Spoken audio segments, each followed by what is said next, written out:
This is an update about my lawsuit against the First Lady of the United States, and to ask all concerned about their relationship with Jeffrey Epstein. A surprising legal standoff involving Melania Trump has quietly escalated into a complex courtroom battle that now raises questions about jurisdiction, service of process, and strategic venue shifting. At the center of the dispute is a journalist, Michael Wolff, and a looming defamation lawsuit tied to reporting about powerful public figures. Let me just slightly correct you on that. She has threatened to sue me I see. for $1 billion.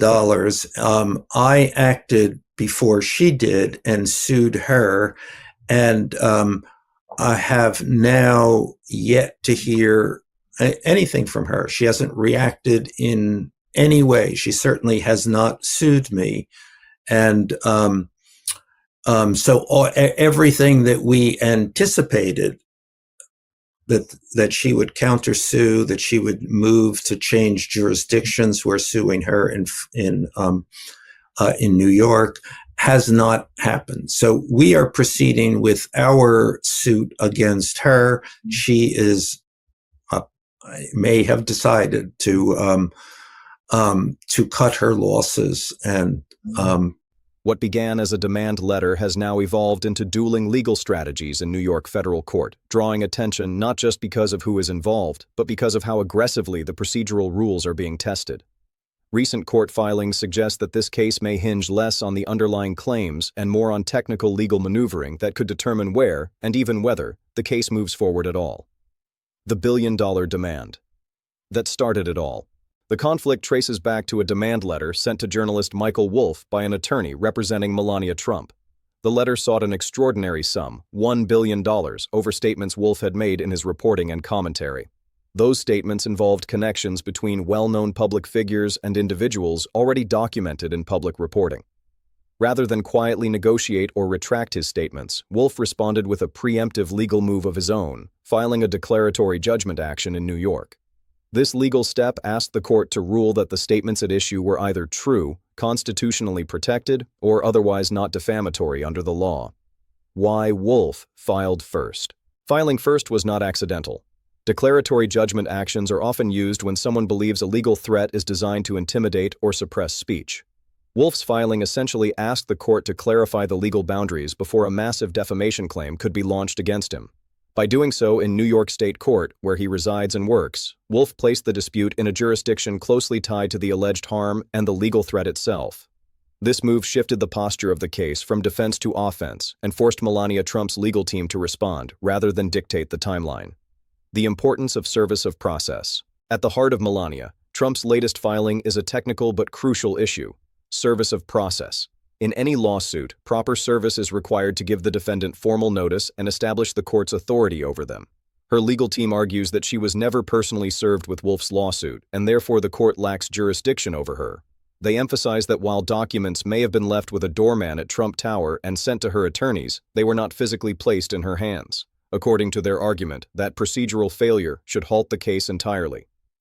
Allegations of avoiding service. Wolff's legal team sees the situation very differently. They argue that repeated attempts to serve Melania Trump personally were frustrated by her constant movement between properties in New York, Florida, and New Jersey. In legal terms, deliberate evasion of service can justify alternative methods approved by a court. Federal judges generally frown upon defendants who appear to avoid service while simultaneously engaging in litigation. Courts prioritize whether a defendant had actual notice of the lawsuit, and here Melania Trump's active participation through legal filings strongly suggests she did. Service through the doorman and legal notice. Serving legal papers to a doorman in a residential building where the defendant regularly resides can, under certain circumstances, be considered valid, especially when combined with notice to legal counsel. Wolff's team contends that this method was reasonable given the circumstances and that Melania Trump clearly received notice, as evidenced by her detailed court response. In many cases, courts find that objections to service are waived when a defendant actively litigates the case rather than promptly challenging jurisdiction at the outset. The jurisdiction argument raises eyebrows. Beyond service, Melania Trump's legal team also argues that New York courts lack personal jurisdiction over her. This claim has drawn skepticism because of her substantial and ongoing ties to the state. She has spent significant time in New York, maintained a residence at Trump Tower, and sent legal correspondence into the state related to this dispute. Additionally, the journalist targeted by the demand letter lives and works in New York, and the alleged chilling effect on speech occurred there. These facts strongly support at least specific jurisdiction under established legal standards. Understanding general versus specific jurisdiction. General jurisdiction applies when a person's connections to a state are so continuous that they can be sued there for almost any matter. Specific jurisdiction, by contrast, applies when the legal dispute arises from activities connected to the state. Even if Melania Trump were deemed a Florida resident, the legal actions that triggered this lawsuit, including sending a threatening demand letter into New York, may be enough to establish specific jurisdiction. Courts routinely find jurisdiction where a defendant's conduct is purposefully directed at the forum state. The push to move the case to Florida. Perhaps the most telling part of the recent filing is the fallback request to transfer the case to the Southern District of Florida. This request appears only after arguments for dismissal are presented, suggesting that relocation is a secondary strategy if outright dismissal fails. Federal law allows cases to be transferred for convenience or in the interest of justice, but courts consider many factors, including where the events occurred, where witnesses are located, and which forum has the strongest connection to the dispute. Why venue matters so much. Venue can dramatically influence how a case unfolds. Different districts have different procedural norms, judicial histories, and appellate paths. Transferring the case to Florida would move it closer to Melania Trump's claimed residence and farther from the journalist and the alleged harm. While judges are assigned randomly, litigants are often keenly aware of judicial tendencies within particular districts. Courts, however, are cautious about granting transfers that appear motivated by strategic advantage rather than genuine convenience. The role of federal judges in service disputes. Federal judges have broad discretion to resolve service disputes, especially when a defendant appears to be avoiding service. Courts can authorize alternative methods, impose cost-shifting penalties, or simply deem service sufficient when notice is clear. Judges also have little patience for procedural gamesmanship that delays resolution without serving justice. In similar cases, courts have ruled that actual notice and participation outweigh technical objections to service. First Amendment issues at the core. While much of the current fight revolves around procedure, the underlying dispute implicates fundamental First Amendment principles. Journalists are protected when reporting on matters of public concern, especially when discussing public figures. Defamation law sets a high bar in such cases, requiring proof of falsity and actual malice. Wolf's declaratory action seeks judicial confirmation that his reporting falls within those protections, making the case about press freedom as much as personal reputation. The slap question. Melania Trump's legal team suggests that Wolf's lawsuit is an improper attempt to preemptively shield himself from accountability.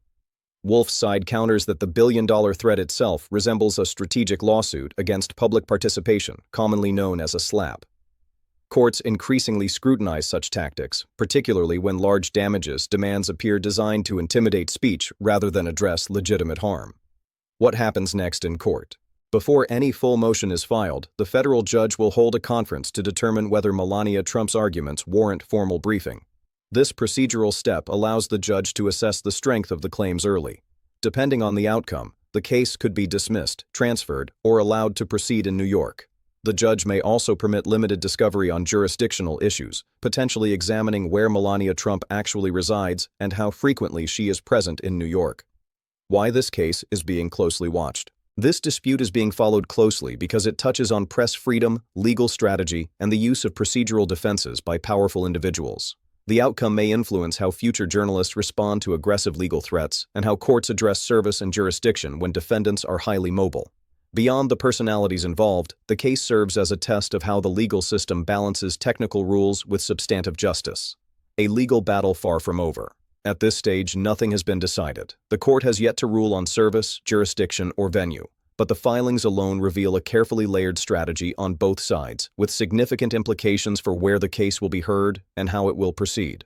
Whether the court prioritizes formal technicalities or the broader realities of notice and fairness will shape the trajectory of this dispute in the weeks ahead.